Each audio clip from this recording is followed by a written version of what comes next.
After the Great Reset, How to Survive the Seizure Economy. Introduction, The Final Move. This piece is the final installment in a trilogy exploring the rise, collapse, and escape from systemic financial failure. Part 1, Built to Break, laid bare the structural fragility baked into the modern economic system. It argued that collapse is not an outlier event, but an inevitable feature of centralized finance. Part 2, Money Out of Thin Air, traced the recurring historical pattern: unbacked debt, illusionary prosperity, and eventual collapse. From Rome to Wall Street, every empire inflated beyond reality before resetting through coercion, confiscation, or both. Now in Part 3, After the Great Reset, we move from recognition to response. This is not a forecast, it is a field manual. We are entering the era of the seizure economy. This is not simply about inflation, debt ceilings, or interest rates. This is about the next phase of financial collapse, when governments and central banks, unable to print trust or productivity, move to confiscate real assets in order to reboot the illusion one last time. History has shown us that no collapse happens all at once. It unfolds in phases. First comes the loss of trust. Then comes the reset attempt, often through asset seizure, currency devaluation, or emergency law. Finally, if no alternative exists, the population is herded into a new system more coercive than the last. But this time is different. This time we have an exit. This time we have Bitcoin, geographic mobility, and protocol-level freedom. This time we're not asking for reform, we're building the replacement. This exposition outlines how to survive the seizure economy, how to avoid becoming part of the state's reset collateral, and how to rebuild sovereignty in a world that's designed to take it from you. Let's begin. 2. The mechanics of a modern reset. Every empire collapses differently, but they all reset the same way, by seizing what's left of the people's trust and wealth to prop up a dying system. The playbook is always some version of the same maneuver: collapse, panic, confiscation, reset. The modern world, with its digitized finance and weaponized regulation, has simply updated the tools. Historical precedent, seizure as policy. Let's start with the history most don't teach. France, 1790s. The revolutionary government confiscated church land and backed a new currency, the assignat, with that land. It quickly overprinted, collapsed in value, and was enforced by guillotine. Weimar Germany, 1923. After hyperinflation decimated the mark, the Rentenmark was introduced, backed by agricultural land and industrial property. Stability returned temporarily, but only after a massive transfer of wealth from savers to the state. USA, 1933. Under Executive Order 6102, the Roosevelt administration forced all Americans to surrender their gold under threat of imprisonment. Gold was then revalued upwards, effectively confiscating wealth through legal theft. Each time, the reset required the same trick: find the most trusted asset, then seize it. The legal framework, Webb's warning. In The Great Taking, financial insider David Webb makes a disturbing claim: the legal groundwork for a modern mass seizure has already been laid. Through decades of legal tweaks, you are no longer the legal owner of your stocks, bonds, and many held assets. You are merely the beneficial owner. In a crisis scenario, bank collapse, market freeze, liquidity seizure, these assets can be legally transferred or frozen for systemic stability. The trap is already set. Most people won't notice until it's too late. Reset mechanics in the digital era. Today, the mechanics of reset are fast, quieter, and more enforceable than ever. Programmable money, CBDCs, will allow real-time taxation, seizure, or expiration of digital cash. Emergency laws can enable asset freezes or forced conversions. Digital identity frameworks will link every transaction to a compliance score. These tools won't be introduced as a threat. They'll arrive as solutions to a coordinated economic emergency. Aphorism: the modern reset won't come with a bang. It'll come with an app update. In the next section, we'll dissect the most dangerous tool of them all, CBDCs, and how they pave the road to total collateral control. 3. CBDCs and the new collateral trap. If asset seizure is the playbook, central bank digital currencies, CBDCs, are the ultimate tool. Elegant in form, brutal in function, they offer governments a seamless way to control money at the code level. A CBDC is not digital cash, it's programmable compliance. What makes CBDCs so dangerous? Unlike physical currency or even centralized bank deposits, CBDCs enable instant taxation, negative interest rates, per transaction fees, conditional spending, money that can only be spent on approved items or within certain geofences, expiration dates, use it or lose it policies, real-time surveillance, every transaction logged, analyzed, scored, seizure on demand, government can freeze, reclaim, or reassign balances. All of this under the rhetoric of inclusion, efficiency, and crisis resilience. Aphorism: CBDCs are not money. They're a contract you didn't sign. The EU's digital euro. The European Central Bank is leading the charge. The digital euro is already in advanced testing and framed as a complement to cash. But buried beneath the soft language are hard-coded controls, consumer wallets issued and monitored by national banks, identity verification at every level of transaction, future integration with digital ID, creating a fully transparent citizen ledger. China's digital yuan, already deployed and enforced. The digital yuan can be tied to social credit, automatically disables functions for unapproved users, replaces cash even in rural regions. China's version is the working prototype of financial control at civilizational scale. U.S. resistance. Under Trump's second administration, the Federal Reserve has been barred from launching a CBDC. Instead, the U.S. supports private stablecoins, a temporary shield against government programmable money. But the moment a real crisis hits, expect the pressure to save the system with emergency issuance. The longer the collapse is delayed, the more total the reset becomes. Why CBDCs matter to the reset? CBDCs turn money into a gateway to everything else. Want access to food subsidies? Register with your CBDC wallet. Want to use your own Bitcoin? Sell it to the government first. Want to leave the country? Your funds don't travel with you. CBDCs don't just control what you spend, they control what you can own. IV, the Bitcoin exit. If CBDCs are the state's control rails, Bitcoin is the exit ramp. In every prior reset, the system collapsed because there was no alternative. The people had no choice but to accept new paper, new taxes, new chains. This time, we have a choice, and that choice is sovereign collateral. Why Bitcoin is different.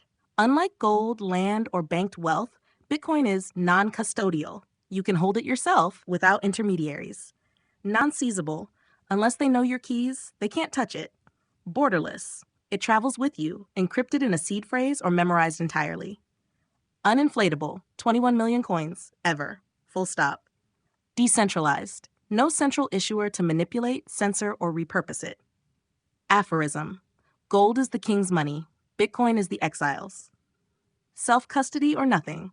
Bitcoin is only sovereign when it's in your hands, not in ETFs, BlackRock, Fidelity, custodial honeypots, exchanges prone to KYC seizure, legal attack, insolvency, custody apps, Coinbase, Robinhood, technically not your Bitcoin. If you don't hold your keys, you are the beneficial owner, not the legal one. Just like stocks in a broker account. Not your keys, not your collateral. 1 BTC equals 1 BTC, the new unit of account. What happens when the dollar, euro, or yuan collapses? Bitcoin stops being priced in fiat and becomes the measure against fiat. Goods are priced in sats. Value is stored and calculated in BTC. Just like in Weimar Germany or modern Venezuela, people will shift to the money that holds. Aphorism.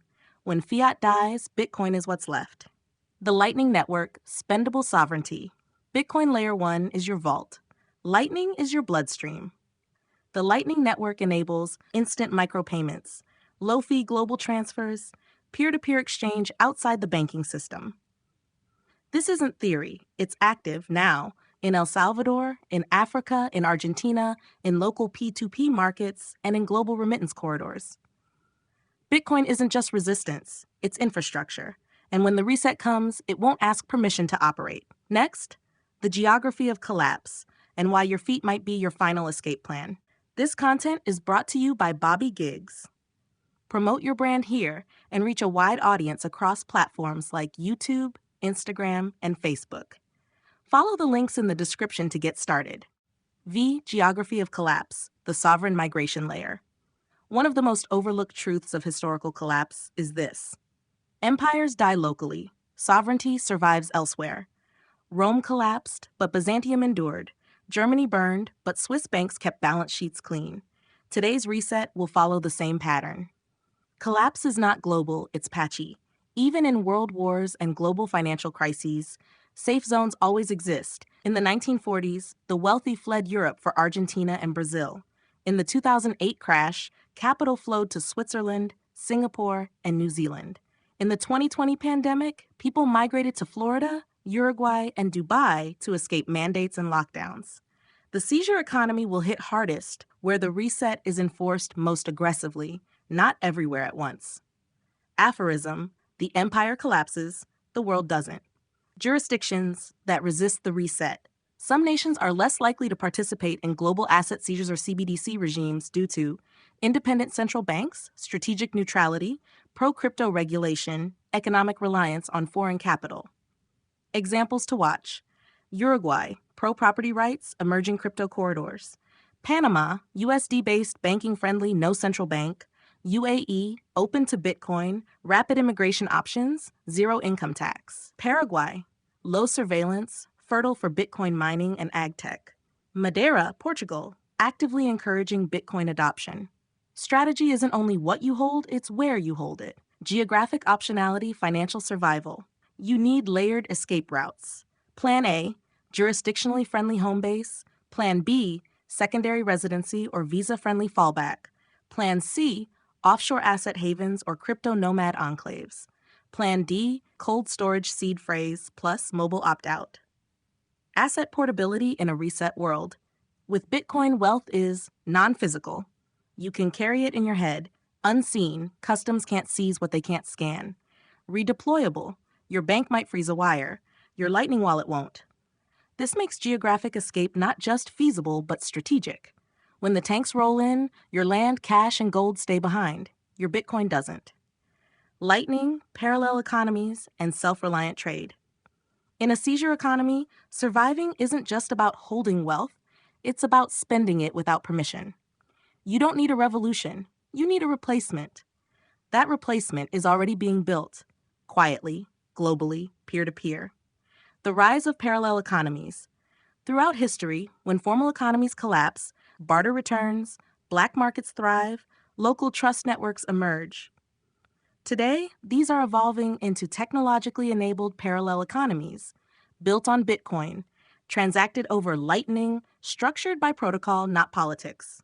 Aphorism: when the system locks up, value moves sideways.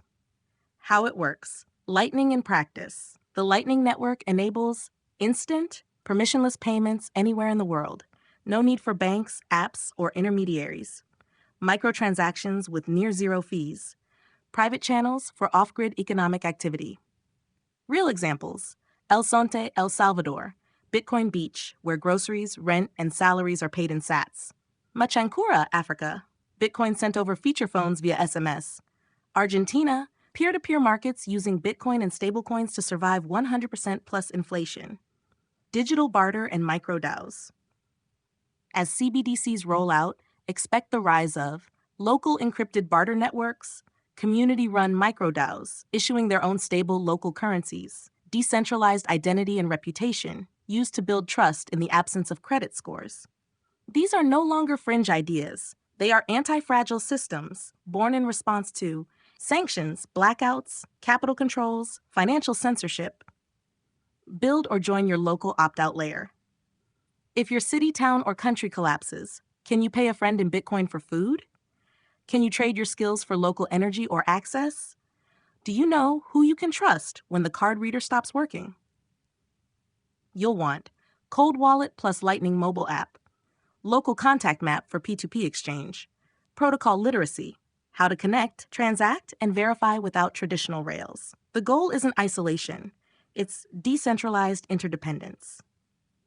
In the next section, we crystallize all of this into your personal survival playbook: what to do, what to hold, where to go, and when to move. 7. Strategic playbook, survive and build. This is the part they never teach you. Not how to vote, not how to complain, but how to survive a collapse while building what comes next. Below is your strategic playbook, modular, adaptable, and actionable. 1. Self-custody first, the unseizable core. You don't own anything unless you can move it without permission. You can access it without intermediaries. You can keep it if the system freezes. Checklist, cold wallet, hardware or multi-sig setup, memorized or physically secured seed phrase, no reliance on ETFs, centralized exchanges, or third-party custodians. Aphorism, they can't seize what they can't find. Jurisdictional arbitrage, your geographic escape layer. You need optionality beyond your borders. Checklist, second passport or residency program in motion, offshore banking or crypto on-ramps in neutral countries, local real estate, only if it's immune to eminent domain, rare. Rule of thumb, if your government has a CBDC roadmap, start planning your exit. 3. Lightning literacy, transact without permission. You're going to need to spend when the banks shut down. Checklist, mobile Lightning wallet, Phoenix, Breeze, Moon, Wallet of Satoshi, local peers to transact with in BTC. Knowledge of how to buy or sell sats without KYC. Aphorism, when the bank closes, Lightning stays open. 4. Build your trust network before you need it. Trustless money is only half the story. You still need people. Checklist, known vetted local P2P contacts, access to barter or alternative exchange groups, participation in community resilience efforts, energy, food, info. You don't want to be looking for allies after the ATM stops working. 5. Psychological positioning, expect, don't react. Collapse will not look like a movie. It will look like glitches in normal, a delay in benefits, a temporary freeze, a pilot program for new currency, a technical issue with your bank. Checklist, cognitive clarity. This is not a bug. It's the transition. Emotional readiness. Others will panic. You won't. Strategic focus. You're not escaping the world. You're exiting the trap. Aphorism. Clarity is the ultimate prep. Build now, don't react later. If you start building after the reset hits, you're already behind. Build your infrastructure, your migration layers, your sovereignty stack now. The final section is next, the closing manifesto that ties it all together. Closing manifesto, collapse is a choice, exit is a strategy. You don't have to predict the collapse, you just have to understand the pattern. Empires collapse when the money loses meaning, the debt becomes unpayable, the system turns inward and eats its own. And resets are not acts of mercy, they are acts of seizure. Your time, your land, your savings, your options, recycled to stabilize something that was never meant to last. But this time is different. This time you can say no. This time the exit exists. It's digital, it's portable, it's sovereign. It lives in Bitcoin, it moves through Lightning, it's stored in cold wallets, it's practiced in peer-to-peer trade, it's protected by geography, it's fueled by clarity. You are not a citizen of collapse, you are a founder of the next layer. You don't have to burn it down, you don't have to reform it, you don't even have to fight it. You just have to leave. Quietly. Completely. With conviction. Aphorism, the reset isn't the end, it's your signal to begin. A final word on the trilogy. Built to Break warned you of the structure's failure. Money out of thin air showed you how it always happens. After the Great Reset gives you the playbook to survive and build what comes next. This isn't about fear. It's about strategy. It's about sovereignty. It's about building something they cannot reset. Because in the end, when the system collapses, you won't just be watching it happen. You'll already be gone.